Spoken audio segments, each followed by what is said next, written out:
মানুষের সবচেয়ে বড় অপচয় হচ্ছে নিজেকে অপচয় করা। এই যে কারো জন্য নিজেকে এত ক্ষয় করি, কারো অনুভূতি দখল করে নেওয়ার জন্য নিজের যত্নে জমানো অনুভূতিগুলো খরচ করি, কারো মনোযোগ পাওয়ার জন্য নিজের পুরো মনোযোগ ব্যয় করি, কিংবা কারো হতে একটু সময় পাওয়ার জন্য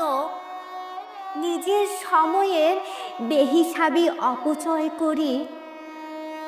অথচ নিজের দিকে কখনো তাকিয়েই দেখি না নিজেকে অপচয় করতে করতে আদতে আমার নিজের বলে